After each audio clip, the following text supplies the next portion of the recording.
अस्सलाम वालेकुम। उम्मीद करता हूँ आप सब भाई खैरियत से होंगे। दोस्तों, जैसा कि आप जानते हैं कि तीतर का नया पेड़ लगाना थोड़ा मुश्किल होता है।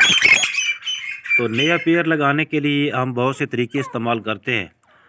कुछ तीतर जो है वो तो बड़े जल्दी लग जाते हैं मादा के साथ, लेकिन कुछ तीतर जो है ना हमें बहुत तंग करते हैं, तो मादा को लगाते ही नहीं है और मादा इतनी डर जाती है कि वो तीतर के करीब ही नहीं आती।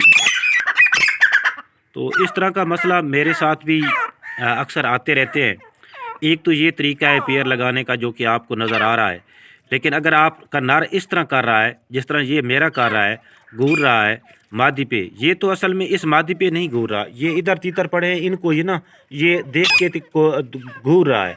तो अगर इस तरह का वो घूरता रहता है तो इसका मतलब ये है कि वो आपका जो पेड़ है ना वो लगा हुआ नहीं है।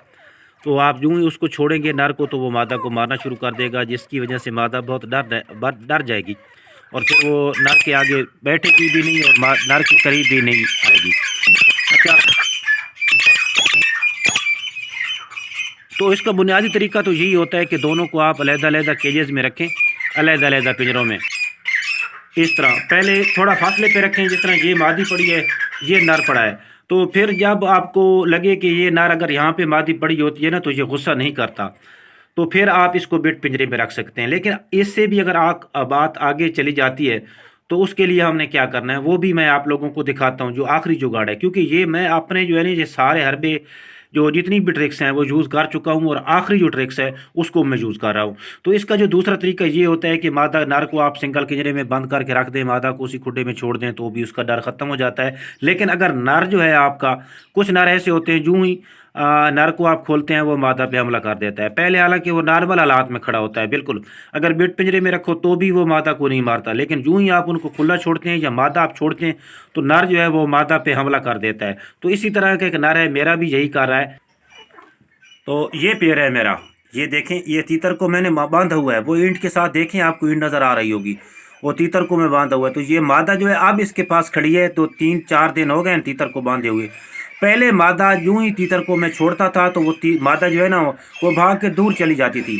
तो आज देखें ये बिल्कुल इसके करीब खड़ी है। उसकी वजह ये है कि नर जो हालांकि लगा हुआ पेड़ था, नर और मादा को यूं ही मैं केज में बांध करके रखता था तो उस वक्त तो ऐसा लग रहा था, लगता था कि ये जो पेड़ है वो लग चुका है। लेकिन यूं ही इसको मैं ब्रीडिंग केज या कमरे में छोड़ता था तो नर फौरी तौर पे मादा पे चढ़ाई कर देता था। तो मादा बाद में इतनी मादा को भी समझ आ गई कि जब मैं इसको दोनों को पिंजरे में रखता तो फिर तो जो मादा है वो बिल्कुल ईजी रहती, और यूं ही मैं नर को पिंजरे से बाहर निकालता तो फिर जो है ना वो मादा को अपनी जान की पड़ जाती। तो ये मसला बहुत, तो मतलब समझो कि सीरियस हो गया था। अब इनसे ब्रीड भी लेनी है, ब्रीडिंग सीजन सर पे है, और मादा जो इतनी खौफजदा हो गई थी कि वो नर के करीब नहीं आ रही। तो ये देखें, ये एक स्टोर सा है पुराना सा, मतलब इसमें मैं अक्सर जो मेरे पेयर होते हैं ना जिस इस तरह के वो मैं लगाता हूँ। तो इसमें मैंने नर को बांध दिया है रस्सी के साथ, ये प्लास्टिक की डोरी आप देख सकते हैं, उसके साथ ही सफ़ेद कलर में आपको नज़र आ रही है। तो नर को इस मैंने बांध दिया और मादा जो है ये आज़ाद घूम रही है। मादा पहले तो इस जो है ना यहाँ पे चढ़ जाती थी। जब मादा ने देखा कि यार नर तो बंधा हुआ है, नर मेरी तरफ नहीं आ रहा, तो फिर इसने आहिस्ता आहिस्ता नीचे उतरना शुरू किया। यहाँ पे आती, पानी पी जाती, यहाँ खुराक होती थी, खुराक खाती। तो खाते खाते इसको ये जजमेंट हो गई कि नर इधर मेरी तरफ नहीं आ सकता। तो फिर ये नर के करीब होते होते जो है ना ये अब नर के जो है ना वो बिल्कुल करीब चली जाती है। अब भी आप देख सकते हैं बिल्कुल साथ में है और ये बोल भी रही है नर के साथ। ये देखें, ये नर के बिल्कुल करीब है, बोल रही है। इसका मतलब है कि मादा बिल्कुल, अब जो जितना भी डर था या खौफ था मादा का नर से वो तो अब हो गया ख़त्म। लेकिन नर को मैं इसी तरह कुछ दिन मज़ीद बांध के रखूँगा ताकि ये अच्छी तरह मानूस हो जाए। एक तो मसला ये भी होता है कि ये जब पेयर लगा हुआ होता है तो जब यूँ ही मेरे दूसरे तीतर बोलते हैं ना, क्योंकि काफ़ी सारे तीतर हैं, तो यूँ ही वो बोलते हैं तो फिर इसको भी बाज़ दफ़ा मस्ती आ जाती है।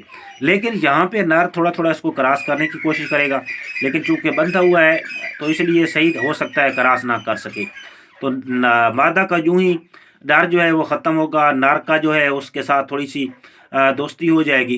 तो कुछ दिन के बाद नर जो है फुल क्रॉस करने के चक्कर में आ जाएगा, क्योंकि कुछ नर देर देर से जाके क्रॉस करना शुरू करते हैं और मादा भी इतनी देर में फुल मस्ती में आ जाएगी। تو یوں ہی نر کو وہ دیکھے گی، نر کے قریب یوں ہی نر اس کی طرف چلے گا تو مادہ جو ہے وہ نیچے، کیونکہ اس کے اندر ڈر نہیں ہوگا تو وہ آٹومیٹیکلی مستی کی وجہ سے بیٹھ جائے گی کہ نر مجھے کراس کرے. تو نر جو ہے وہ بھی فل مستی میں ہوگا، کراس کرنے کے چکر میں ہوگا تو وہ کراس کر دے. تو پہلی جو ہے نا پہلی کراسنگ تھوڑی سی ان کے لیے مشکل ہوگی میرے لیے. تو یوں ہی یہ پہلی مرتبہ کراس کرے گا، پھر میں اس کو باندھ دوں گا یا پنجرے میں رکھ دوں گا. آپ تو خیر باندھنے کی ضرورت ہی نہیں ہے، پنجرے میں رکھ سکتے ہیں. لیکن اس کا یہ بھی ہے کہ ابھی تو یہ مادہ کو نہیں مار رہا، اگر اس کو میں نے کھول کے پنجرے میں رکھ دیا تو ہو سکتا ہے یہ پھر مادہ کو مارنا شروع کر دے. بہرحال جب تک مجھے یقین نہیں ہو جائے گا کہ نر مادہ کو کراس بھی کرتا ہے اور جو ہے نا مادہ کو مارتا بھی نہیں ہے، اس وقت تک اس کو میں فل جو ہے نا نہیں چھوڑوں گا. ورنہ کراس کرا لیا پھر بند کر دیا، باندھ دیا، پھر کراس کرا لیا پھر باندھ دیا، 2-3 دن ایسا کرنے کے بعد جو ہے امید ہے یہ معاملات میرے سیٹ ہو جائیں گے. دیکھتے ہیں آگے کیا ہوتا ہے، کیا یہ تجربہ کامیاب ہوتا ہے یا نہیں. میرے خیال میں ہو جائے گا. تو جو ہی یہ ہوتا ہے تو میں آپ لوگوں کے ساتھ شیئر کرتا رہوں گا. اگر آپ نے ابھی تک میرے چینل کو سبسکرائب نہیں کیا تو آپ اس کو سبسکرائب کر لیں، تاکہ تیتر کے متعلق میں جو بھی ویڈیو اپلوڈ کروں اس کا نوٹیفیکیشن فوری طور پہ آپ لوگوں کو ملتا رہے. تو ملیں گے اگلی ویڈیو میں، اس وقت تک کے لیے اللہ حافظ.